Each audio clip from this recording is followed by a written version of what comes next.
उत्तर प्रदेश से सामने आ रही है, जहां राम मंदिर चढ़ावा चोरी का ये मामला है। सुप्रीम कोर्ट का सख्त आदेश है, सख्त रुख है। सुप्रीम कोर्ट के आदेश पर बनेगी नई एसआईटी, यानी आज बन सकती है ये नई एसआईटी। इस टीम का गठन हो सकता है। बता दें आपको कि वर्तमान एसआईटी अध्यक्ष विजय विश्वास पंत हटाए गए हैं।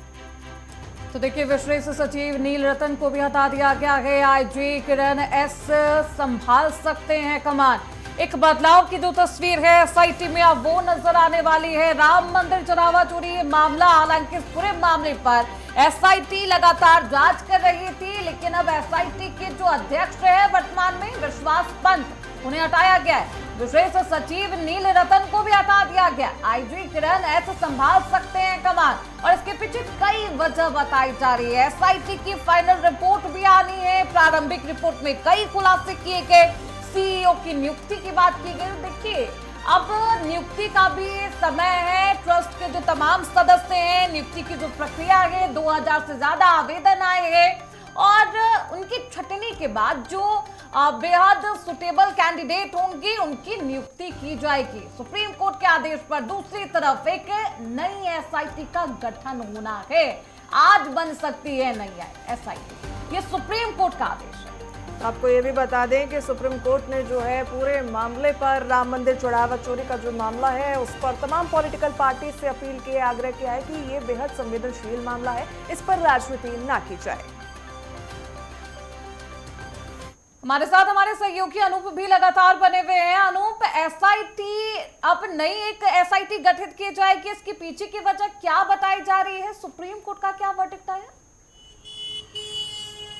देखिए, 20 तारीख को सुप्रीम कोर्ट में इस मंदिर मामले पर सुनवाई थी। मंदिर मामले में पिछली तारीख को सुप्रीम कोर्ट ने मांग की थी, एसआईटी से जवाब मांगा था कि अब तक प्रोग्रेस रिपोर्ट एसआईटी ने कितनी की है इस पूरे मामले पर, वो रिपोर्ट सुप्रीम कोर्ट में सौंपे। दूसरा, सरकार से भी जवाब मांगा था, और तीसरा, जो राम मंदिर ट्रस्ट है उससे भी जवाब मांगा था कि अपना अपना जवाब 20 तारीख को दाखिल करे कि इस अब तक किस तरीके से पूरे मामले पर क्या कुछ एसआईटी ने कदम उठाया है, पूरे मामले पर जो ट्रस्ट ने क्या कुछ कदम उठाए हैं और सरकार ने क्या कुछ कदम उठाए हैं, ये सब पूरा जवाब सुप्रीम कोर्ट ने मांगा था। सब ने अलग अलग तरीके से जवाब दिया। कल जब सुनवाई हो रही थी उस समय एसआईटी ने भी प्रोग्रेस रिपोर्ट, अब तक की जो रिपोर्ट बनाई थी उसको वहाँ पर सुप्रीम कोर्ट में रखा गया। उसके बाद पूरी सुप्रीम कोर्ट को पूरी एसआईटी के पूरे मामले को देखा गया। उसके बाद सुप्रीम कोर्ट ने वहाँ पर आदेश दिया कि पुनः एक बार एसआईटी का गठन किया जाए। यानी सुप्रीम कोर्ट का मानना यह है कि ये मामला छोटा नहीं है, बहुत बड़ा मामला है। ऐसे में जो अनुभवी आईएएस अधिकारी कहा जा रहा था और माना जा रहा था कि फाइनल रिपोर्ट आएगी। जो एसआईटी के अधिकारी है जो पूछताछ कर रहे थे एक लंबे समय से, अब फाइनल रिपोर्ट का इधर इंतजार कर रहे थे लोग। अब एक नई नियुक्ति है, एसआईटी का भी गठन होना, एक नई एसआईटी गठित होगी। क्या माना जाए, अभी और लंबा इंतजार करना होगा फाइनल रिपोर्ट के लिए? अनु, देखिए, सुप्रीम कोर्ट ने जिस तरीके से आदेश दिया है, आज सुप्रीम कोर्ट ने कहा है कि एक बार पुनः एसआईटी का गठन किया जाए और फिर पूरे मामले पर जांच की जाए। यानी सुप्रीम कोर्ट ने यह भी कहा है कि ऐसे एसआईटी में अधिकारी होने चाहिए जो अनुभवी हों, जो पहले एसआईटी की अध्यक्षता कर चुके हों, एसआईटी की जांच कर चुके हों ऐसे बड़े मामलों पर, और वो पारदर्शी रही हो। ऐसे अधिकारियों पर विश्वास जताया जाए और उनको पुनः गठित करने के बाद बाकायदा फिर से एसआईटी पूरे मामले की जांच करे, क्योंकि ये मामला छोटा मामला नहीं है, करोड़ों राम भक्तों का मामला है, ये इंटरनेशनल मामला है। पूरे विश्व के जो राम भक्त हैं वो इंतजार कर रहे हैं कि इस चंदा चोरी में आखिर सरकार कितनी बड़ी कार्रवाई करेगी, चंदा चोरी पर क्या कार्रवाई होने जा रही, सुप्रीम कोर्ट क्या आदेश देगा, ये सब बिल्कुल। एक और जानकारी मैं आपसे ये चाहूंगी अनूप, क्योंकि जिस तरीके से नई टीम का गठन होगा, वरिष्ठ आईपीएस अधिकारी किरण एस को जो है प्रमुख इस एसआईटी टीम का बनाया जाएगा, तो कहीं ना कहीं जो साक्ष्य हैंडओवर पुरानी एसआईटी टीम करेगी उसके बलबूते पर नई कार्रवाई आगे बढ़ेगी। क्योंकि सुप्रीम कोर्ट ने कहा है कि पुराना जो हैंडओवर है उसके बलबूते पर आगे बढ़ा जाए, और कहीं ना कहीं टाइमिंग की अगर हम बात करें तो जुलाई अंत तक बड़े खुलासे होने का दावा किया जा रहा है।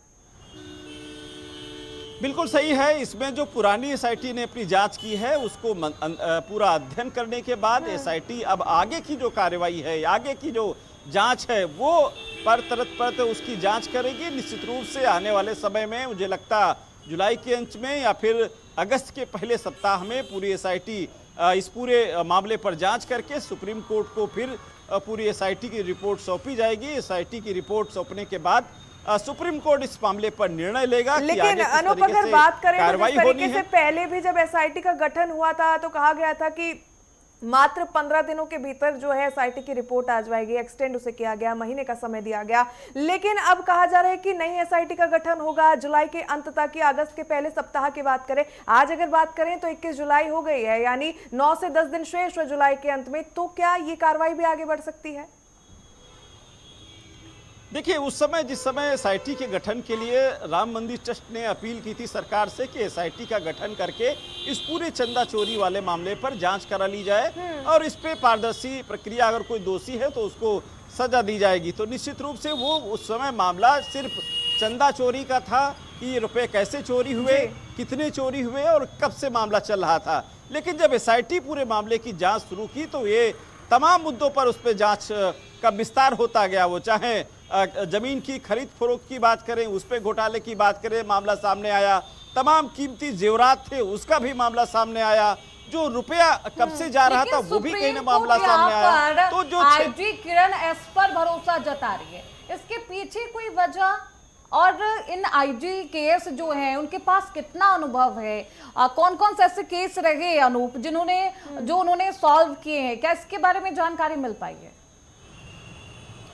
देखिए, आईजी किरण एस हैं, निश्चित रूप से काफ़ी अनुभवी हैं। ऐसे तमाम जो विषयों पर वो अपनी जो एसआईटी का गठन करने के बाद वो पारदर्शी प्रक्रिया से उन्होंने रखा भी है। निश्चित रूप से अगर माननीय न्यायालय ने उस आईजी किरण एस पे भरोसा जताया है तो निश्चित रूप से कहीं ना कहीं आईजी किरण एस पूरे मामले की अगर जांच करेंगे तो निश्चित रूप से पारदर्शी प्रक्रिया से किसी पर, क्योंकि ये जो एसआईटी की जांच होगी वो जहां राजनीतिक चुनावी माहौल है, ऐसे में कोई ऐसा आईएएस हो जिस पे किसी प्रकार का दाग न हो, जिस पर किसी सत्ता पक्ष विपक्ष दोनों ही विश्वास करते हो, वो ऐसे किरण एस हैं जिनको इन पर सत्ता पक्ष विपक्ष दोनों ही उन पर भरोसा जताता है। और यही वजह है कि मुझे लगता सुप्रीम कोर्ट ने इस आदेश पे कहा है कि इस मामले की जो पुनः एसआईटी का गठन किया जाए, एसआईटी के गठन में वो भी प्रक्रिया पारदर्शी हो, क्योंकि इस समय जो माहौल है, जिस समय जो ने तमाम राजनीतिक दलों से भी अपील की है कि बेहद संवेदनशील मामला है, आस्था से जुड़ा ये पूरा प्रकरण है, ऐसे में राजनीति ना की जाए। देखिए, सुप्रीम कोर्ट भी कहीं ना कहीं जानता है 27 में यूपी में चुनाव होने हैं, चुनावी सरगर्मियां तेज है और इसी बीच सुप्रीम कोर्ट का ये अपील करना बेहद जरूरी भी हो जाता है, क्योंकि पक्ष और विपक्ष दोनों ही अपनी राजनीति चमकाने का काम कर रहे हैं। तो अब जो है इसका असर किस तरीके से पड़ सकता है, क्योंकि राजनीतिक दल है, पॉलिटिक्स करेंगे, लेकिन सुप्रीम कोर्ट अपील कर चुका है। देखिए, सुप्रीम कोर्ट निश्चित रूप से अपील किया है, लेकिन राजनीतिक दल अभी भी लगातार वो चाहे समाजवादी पार्टी की बात करें या फिर कांग्रेस की बात करें, बीएसपी की बात करें, सब अपने अपने तरीके से इस मामले को आगे भी बढ़ा रहे हैं। और मुझे लगता आने वाले जैसे जैसे चुनाव नजदीक आ रहा है वैसे वैसे राजनीतिक जो दल हैं वो एक इसको मुद्दे की तरीके से पेश कर रहे हैं। मुझे लगता आने वाला जो विधानसभा सत्र है उस पर भी मुझे एक विपक्ष इस मुद्दे को लेकर के सदन में जाएगा और इस पर विपक्ष हंगामा भी कर सकता है, सरकार से जवाब भी मांग सकता है, पूछ सकता है। लेकिन सुप्रीम कोर्ट इस वर्तमान हालात को भी समझ रहे हैं। सुप्रीम कोर्ट की ओर से यह नया आदेश दिया गया है कि एसआईटी का पुनर्गठन होगा, प्रमुख जो होंगे वो आईजी किरण एस को दायित्व सौंपा जाएगा। बहरहाल बहुत बहुत धन्यवाद तमाम जानकारियां साझा करने के लिए।